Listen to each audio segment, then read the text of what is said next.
Well, I want to welcome you to the last of the four modules that are meant as a quick kind of brush-up study guide for the Test 1.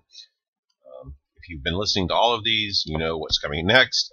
Just a reminder that these are not an exhaustive list of everything that might be on the test. They're just particular slides or summary slides that I thought were worth hitting one last time to kind of provide you some additional information to help you in your studying.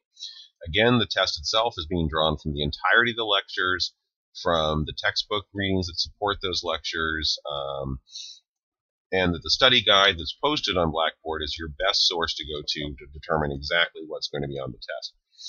So, as the validity slides are also online, I'm probably going to spend a little less time on these, but just as a reminder that once we have reliability, we've used various methods to determine that a test is reliable.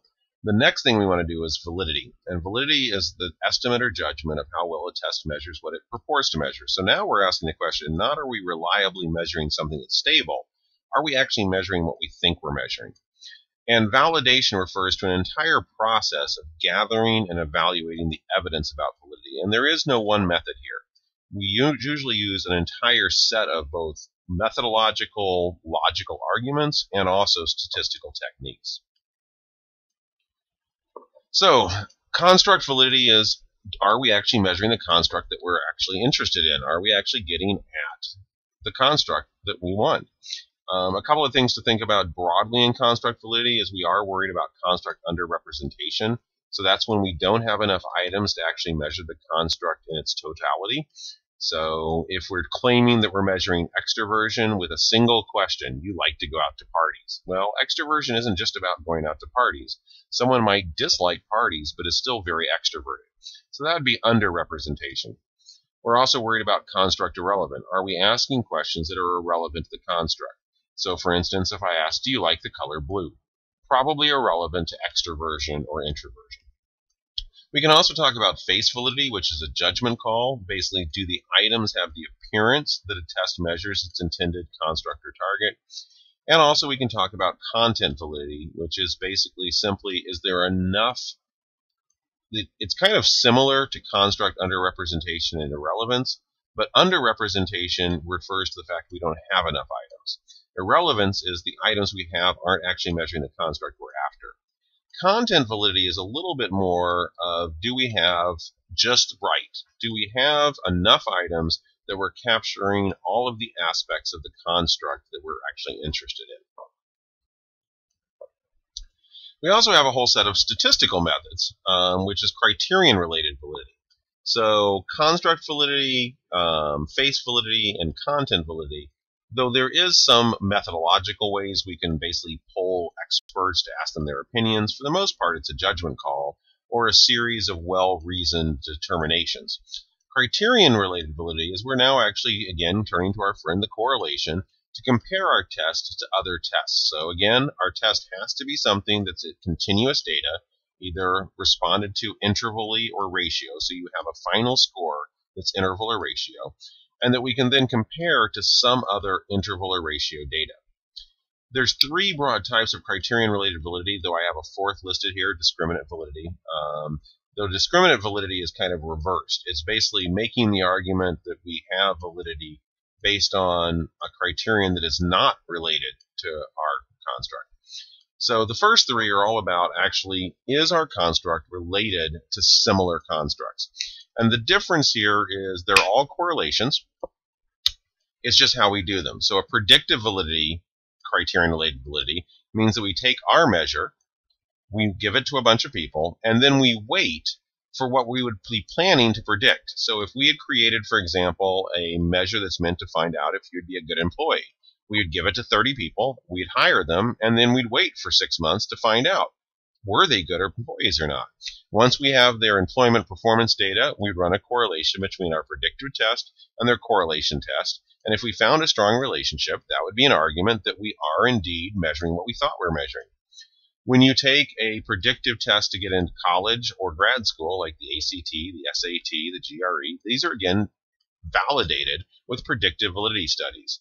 If we give people the ACT and we find later that once they're in school, the people that scored very highly on that test are the ones that are getting high GPAs, and the people that scored poorly on the test are the ones getting much worse scores, we know that we have predictive validity.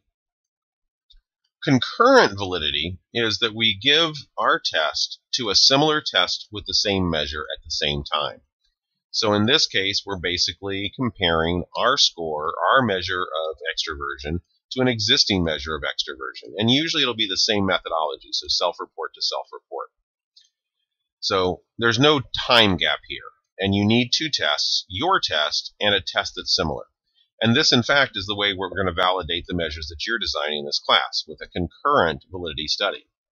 Convergent validity means we take your measure, this measuring a construct, with a particular methodology, let's say self-report, and we're going to compare it to a measure of that same construct using a completely separate measure or method. So, for instance, we have your self-report measure of extroversion, but we're going to compare it to a clinical psychologist's evaluation of how someone's behavior indicates whether they're extroverted or not. And then again, if we find a strong relationship, that means that the two methods are converging on the same construct. Further evidence of criterion-related validity.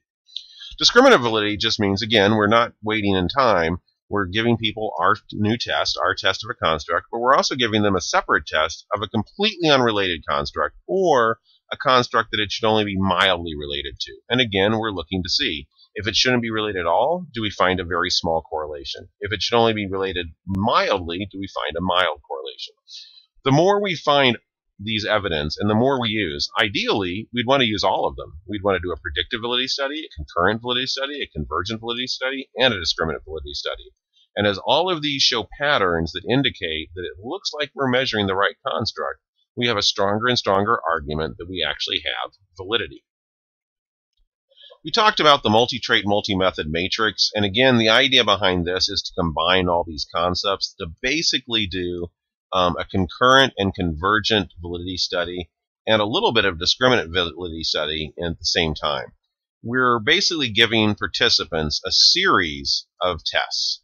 We're giving them multiple tests of two different constructs using multiple methods. Hence, multi-trait, two different traits, and multi-method, two different methods. And what we should find is that if we're measuring the same trait with the same method, that's where we should find the strongest correlations. If we're measuring the same trait but with different methods, we should find the second highest, and those are the green boxes. If we're measuring different constructs but using the same method, methods do have similar variance, so we'd expect to find moderate relationships, those are the blue boxes. And if we're measuring a different trait with different methods, that's where we should find the weakest correlations, and those are the H's.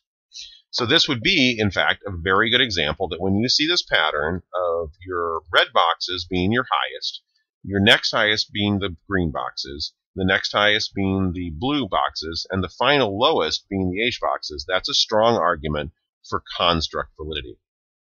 Now, if you're asked to interpret one of these on this test, I should say that I'm not going to have it color-coded for you.